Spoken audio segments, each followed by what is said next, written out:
Is it just me, or did Games Workshop go real quiet after the female Adeptus Custodes controversy a couple of months ago? We know that they inserted it into their codices. We know that the Black Library's been woke for some time and going even woker.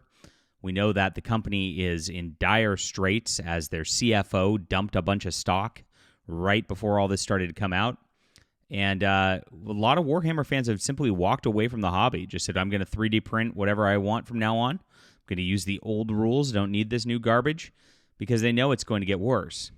Now, this is Mr. Medicare on Twitter saying, major Warhammer 40K news as Games Workshop is reported to be introducing a new central character to the lore to help with inclusiveness. Details are sparse at the moment, but he is the former lover and boyfriend of the Emperor of Mankind and, quote, the only man he would ever kneel to. Now, I made a comment. Can't tell if this is a shit post or real, because it's tough these days. This is what these companies do all the time. And we have Kaya, who, if you are not familiar with her, she's a Warhammer 40K woke influencer, often referred to as a clout goblin, now trying to push Warhammer 40K in this direction to where, this might be a joke from Medicare, but these wokeites really want this kind of stuff in the hobby. They want everything to be about their little weird identity politics. I mean, they probably want you to roll dice to have orcs sodomize each other on the table at this point. That's how crazy these people are and how degenerately obsessed with their fetishes they are all the time. And we've got more news with this based on the whole Dungeons and Dragons controversy that hit the other day with their attempts at going fully woke and all this stuff. Let's get into the news in just a moment. My name's John Delarose, everybody. I'm a #1 best-selling science fiction author. If you like the old Horus Heresy stuff, the old Dan Abnett wonderful books, check out Justified Saga of the Nano Templar. This is my trilogy on Amazon. It is a full trilogy. You can grab it right here. And it's a lot of fun, a lot of high action, and I think you'll really enjoy it if you're a Warhammer 40K lore fan. I'll put this link in the description below. Thank you guys so much for reading. It's been a hell of a month, and I really appreciate all of you for being there. All right, and do hit the like and subscribe button while you're here, by the way, because of course, love to have you guys around. Build a great community here of people combating this kind of stuff. All right. Kaya of the Black Grail. Here we are. So she says today, and this is going viral, and this was her intention. It's always her trying to get attention for herself. I think the 40K orcs could learn from orcs in DnD. Who do we contact at Games Workshop to move them in this direction, pushing the Mexican orc D&D deal, which, of course, over the weekend blew up because, it's just so insufferable. You've got Abuelita over here with her falcon. You've got your guy with no shirt and a sombrero right here. You got your weird lesbian with her child grooming up front. This is what the orcs are now. Now, the reason D&D did this, of course, is because over the past several years, there's been a attempt to paint orcs as black people. It started with J.R.R. Tolkien in Lord of the Rings, and what happened was several of these woke people in the science fiction realm, especially the Science Fiction Writers of America, another grooming organization, which I can make like a zillion videos about, and I have. If you want to research about them, they're creeps. They started running panels at their conventions like, what can we do to make orcs less racist? How do we... And they tried to cancel J.R.R. Tolkien is what it came down to. And why did they do that? Because he's a white male Catholic. And so even though he's the founder of fantasy, all the stuff's really based on Tolkien's work at the end of the day, who did wonderful work and by all accounts was a good person, for real. They have to do the modern audiences thing and try to rewrite history and destroy everything, destroy the lore, so that everything can be year zero for them, so that they can be the first, right? This is the SJW playbook for every single property they destroy. So that spawned out of that, and then the orcs are racist thing started coming about, and a lot of people, like normal people, realized, wait a minute, J.R.R. Tolkien did not intend this. One, he's not even from America, so he was probably not thinking about black people. He was probably thinking about Cockneys, let's be honest. But what does this say about you if you're reading into this fantasy race, which is not real, and you say, wow, those seem a lot like black people?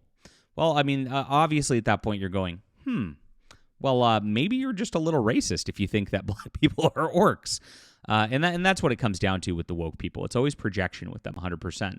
So in an effort to change orcs from the perception of being black, they turned them into Mexicans. Oops. I mean, you can't make this stuff up. It's so ridiculous. And I unfortunately, I hope Games Workshop doesn't take ideas out of this. Now, I was just perusing Reddit, which I know is dangerous to do, just for your own sanity. But in our gaming, somebody actually made a comment. How have I not seen more people talking about D&D's attempt to avoid the orcs or black people accusation by making orcs Mexican? Well, the reason you haven't seen that is because, look, this post has been removed by moderators.